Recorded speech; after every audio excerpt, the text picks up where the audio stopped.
Most of our life is elusive and distorted and generalized and opinionated and subjectively biased most of the time, and it's a lie about our actuality.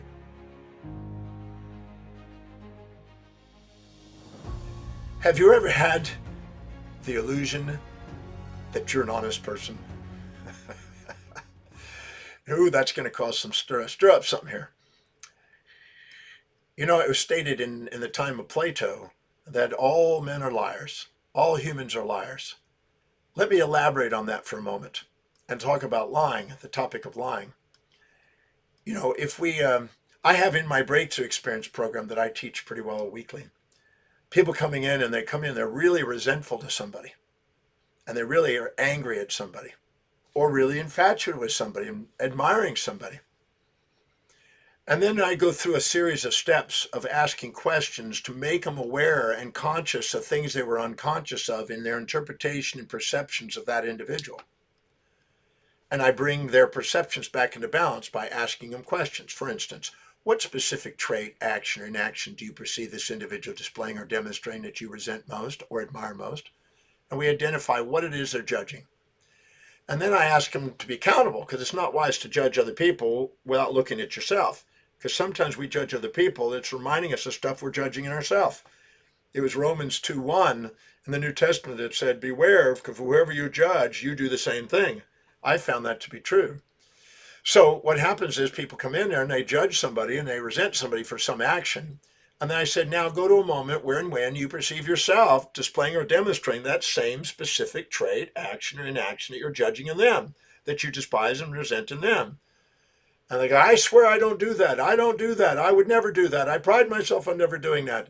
I said, let's look again. And then I give them some examples of where they might have done that. And all of a sudden they go, oops, yep. I found out that we only judge people on the outside, only resent things on the outside that represent parts of us on the inside that we're ashamed of, that we've dissociated from our shame, put a pseudo cover over it, a dissociated pride persona on to cover up our shame. And then we don't want to be around the person that reminds us of what we're ashamed of. So we go around and pretend we're too proud to admit what we see in them is inside us. But the truth is we do. Now, I've been doing that exercise for about 37, almost 38 years. And believe it or not, everything you judge, you got. We only judge things on the outside to represent parts of us that we haven't loved on the inside. Now, you may not believe that initially, but I've proven that in thousands of cases in the breakthrough experience, so I'm certain that's there. But we don't want to admit it because we think the form we do it in is okay, and we justify it in our mind. But the reality is we do the same thing. So when people come in and they're judging somebody, they believe that opinion is truth. But what they're actually doing is having a subjective biased opinion as a survival mechanism in our subcortical area of our brain, the amygdala, and we're distorting our reality and generalizing statements and exaggerating the downside with confirmation biases and minimizing the upside with disconfirmation bias when we resent somebody. We have a false positive on the negatives and a false negative on the positives. We're seeing something there that's not there, and we're not seeing something that is there. We're distorting it, and then we think that is our truth, that our opinion is our truth, and we're lying. And then if we infatuate with somebody, many people have gone into an infatuation and thought, oh, that's who that is. That's my soulmate. We have the same number of eyes, same number of ribs, same number of arms and legs. We must be soulmates. And then in days, weeks, months, or years, we find out, oh, they're a schmuck. They're not what we thought. And we were conscious of the upsides, unconscious of the downsides. And we had an opinion that they were our soulmate. And then over time, that whittles down and we realize that what we see in them, we had inside ourselves, but we were minimizing ourselves to them and too humble to admit what we saw in them inside us. And gradually we find out the downsides of them and we start to see the upsides of us. So we start to level the playing field and we start to have a moment of unconditional love. And we finally love the individual. When we do, we have reflective awareness. We're empowered in that state. But in that moment, we now have the truth. The rest of the time, all of those opinions and all those judgments we think are the truth, which are opinions, are subjective biases and confirmation biases and false positives and negatives. Most of our life is elusive and distorted and generalized and opinionated and subjectively biased most of the time, and it's a lie about our actuality. What's actually there is something to love. And sometimes we wait till our last day of our breath in our life, we'd finally realize that all that was trivia. And really being grateful and loving people was really the essence of our existence. So, are we all liars? Yes. In that context, we're liars. We confuse our opinion with the truth. We have a subjective bias instead of an objective awareness. Now, can we actually have a moment of objectivity? Yes. Can we have a moment of unconditional love? Yes. Do we sustain it and live that way 24 hours a day? No. But can we have a moment of that? Yes. And are we in a state of gratitude and love and inspiration and enthusiasm and certainty and presence when we're there and maximizing our potential and actualizing our authenticity in that moment? Yes. Do we have a moment of truth? Yes. Do we lie most of the time? Yes. Most of the time we're lying about our existence. We're constantly going around. We walk in a mall, we exaggerate people and minimize people and judge people and living in this strife constantly. We have internal strife, as emphatically said, instead of a moment of love. In a moment of love, we have gnosis. We know things. When we're infatuated and we're blind to the downside, we don't know the person. When we're resentful and we're blind to the upside, we don't know the person. When we love the person, we get to know the person. We get to see both sides simultaneously. Wilhelm Wundt said, the simultaneity of these complementary opposites is what our maximum potential is. The speed in which we see both sides of an event or an individual is the wisdom we have in life. If it takes us weeks to see the downside of somebody we're infatuated with, or weeks to see the upside of the person we resent, we're not too bright. We're a bit dense. We're weighed down with our gravitational emotional baggage instead of lightened up with our love and pure reflective awareness. So are we liars? Yes. Do we lie? Yes. Why do we lie? We lie because we want to protect ourselves. Now let's elaborate on that. When we're infatuated with somebody, they represent prey, and we want to consume them. When you're infatuated, you want to eat them. You want to consume them. You want to kiss them. You want to suckle on them. When you're resentful, you want to get rid of them. They're a predator. You want to avoid them. Our amygdala wants to seek the prey and avoid the predator, seek the ease and avoid the difficulty, seek the pleasure, avoid the pain, seek the philias and avoid the phobias. And it's basically polarizing us instead of integrating us and synthesizing us. The more we try to be one side and try to get the infatuation, the more we discover that our infatuation blinded us. And we eventually get over there and discover it wasn't what we thought. The fatal attraction. And so we have ignorance when we're infatuated, and we have ignorance when we're resentful. And we basically, a master martial artist isn't frightened by a phobic state, isn't frightened by a predator. They're ready to invite to dance. I learned from my master martial artist many years ago when I was doing martial arts. They said to a neophyte, you assume you're being attacked by a predator. But to the master, you're invited to dance because you're totally prepared and you know whatever they're going to do, you're prepared for it. So you don't see it as a threat. So therefore, there's no threat. You also know that the person that you're infatuated with, that you're blind to, is not your friend. Be cautious. Make sure you keep your in an unattached position in the middle path of the Buddha, it says. The desire for that which is unobtainable and the desire to avoid that which is unavoidable is the source of human suffering. So those are all our lies. Now the question is, do we have the courage to be truthful? Do we have the courage to integrate ourselves?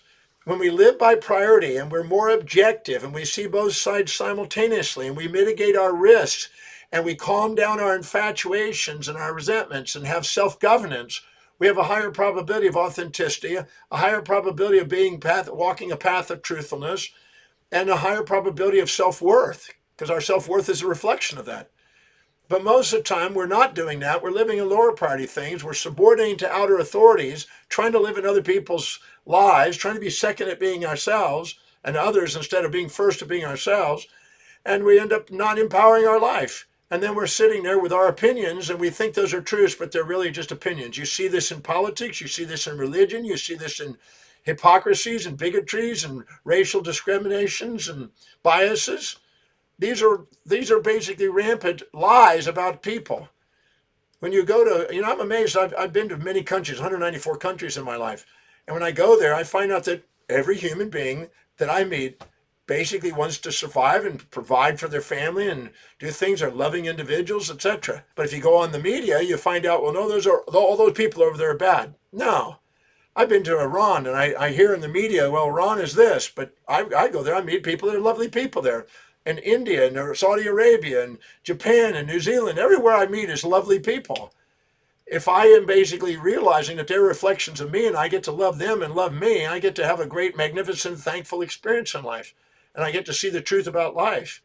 But we go through and allow our biases to misinterpret reality, and we end up having these clashes and this strife in our life only because we didn't take the time to answer questions that brought our mind back into balance and held ourselves accountable. I teach a class called the Breakthrough Experience. That class, I have a method in there called the Demartini method. It's a series of questions that hold you accountable to see both sides simultaneously and to be able to have reflective awareness and dissolve the fantasies and resentments and the nightmares and admirations and things that you have about life, and dissolve that and get present and get grateful and see life as it actually is instead of as you perceive it to be and have distortions of. The moment you actually do that, you actually have a moment of truth. Now, the reason why we lie is because we think there's going to be more advantage and disadvantage at any moment. The reason why we tell the truth is because we think there's more advantage and disadvantage. But anytime we think there's more advantage and disadvantage in a world that's already balanced, we have a lie. That's the challenge. So we go around and we deal with the probability of the consequences. See, if we have a prey, we fear its loss. We have a predator, we fear its gain. So we're making decisions to maximize the prey and avoid the predator. So if we go in there and we distort our perceptions of it, we're distorting our reactions to it. And when we do, we're basically sitting there making probabilistic kind of decision processes based on distorted information. And then we're eventually discovering that our perception wasn't complete. So I'm a firm believer in being accountable and asking new sets of questions to be able to see both sides of life simultaneously. That's why I teach the breakthrough experience, to help people break through the boundaries of these distortions and these opinions that they think are truth, that they're actually just opinions that hold them and bondage them. If you've ever been really infatuous, some of you can't sleep at night. Very resentful to some of you can't sleep at night. But when you love somebody, you sleep soundly. When you're authentic and have the truth, you sleep soundly. The truth sets us free from the bondage of those things we judge. As Empedocles said, love or strife. If we live in strife and opinion and judge, we're trapped. When we live in love and appreciation, we're liberated. Having the courage to actually see both sides of an event and hold yourself accountable. That's what the Demartini method in the breakthrough experience is about. How to ask questions that allow you to see both sides simultaneously so you're fully conscious and see things objectively and see the truth of people and events instead of sitting there having biases that cause you to seek or avoid impulse or instinct, infatuate or resent, and be extrinsically run by misinterpretations of the outer world. I want you to have the voice and the vision on the inside to be louder than opinions on the outside. And that occurs when you ask questions that brought your mind into balance, so you're not reactive, you're proactive, you're objective, not subjective, you're inspired instead of despired, and you're liberated instead of in bondage. And you give yourself permission to be yourself. And that's the true power you have in life. The most magnificent truth you have is to be willing to be yourself. And that's not going to occur as long as you exaggerate or minimize people, put people on pedestals or pits, but put them in your heart. So that's why I teach the breakthrough experience, to help people liberate themselves from the lies of their life and to help them realize that most of our life is subjectively biased, but we have moments of grace, and we can increase the probability of having moments of grace and moments of love and authenticity and truth. We can have moments of that. We're not going to live there 24 hours a day, but we can certainly have moments of that, and those are healing, and those are empowering, and those are really liberating. And I love helping people get that realization and know the distinctions, and then know the science of how to return to that. So no matter what happens in your life, whatever perturbation you experience, how to turn it back into something of poise and presence. When you're powerful and prioritized and purposeful and patient and productive and empowered, you have a pretty grateful life. So I teach people that in the breakthrough experience, how to maintain that state and increase that probability. You're going to be constantly bombarded by things you're going to judge and unknowns. And the moment you know something, you're going to get promoted to the next unknown and judge some more. The key is to come and bring that back down into seeing both sides simultaneously and loving it. See things as they are, not as you project. Liberates you from a lot of the emotional baggage and bondage that trap you in kind of the mortal world that ages you instead of liberating you for something that's really deeply meaningful and inspiring. The mean is the mean between the pairs of opposites. Knowing how to ask the questions to see the balance of opposites simultaneously, I teach in the breakthrough experience. That is very powerful. It's a science. It works. It reproduces. It's duplicatable. I've translated. I've shared it. I've got 7,000 something people out there working with it, using it, training other people on it. I'm certain it can make a difference in your life. I've seen it. I've watched lives change right in front of my eyes. So if you'd like to be able to have a more empowered life, if you'd like to be able to see the truth of your own magnificence, the truth of your own magnificence, the truth of the magnificence of the people around you, and transcend the judgments that embonded you, come to the breakthrough experience.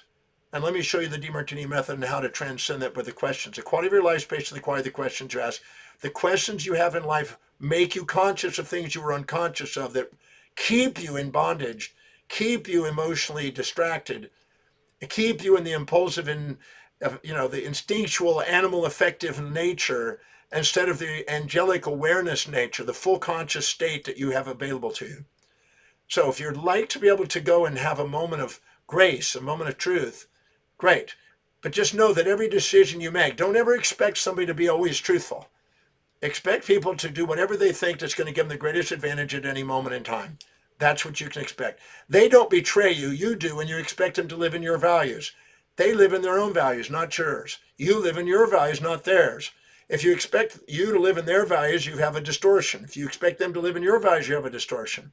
When you expect each other to live in each other's values, you have that. When you expect you to live in yours and them in theirs, and you learn to communicate what you do in terms of what they're doing, you open the doorway for communication, and then they have a higher probability of being authentic as you're authentic, and then you have a truthful and integral relationship and have a dialogue instead of an alternating monologue, and you're liberated and appreciated, and you honor the magnificence in them as you live the magnificence in you.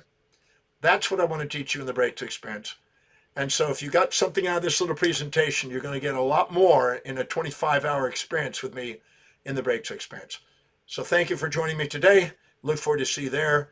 I can't wait to bring this tool to you so you can transform your life.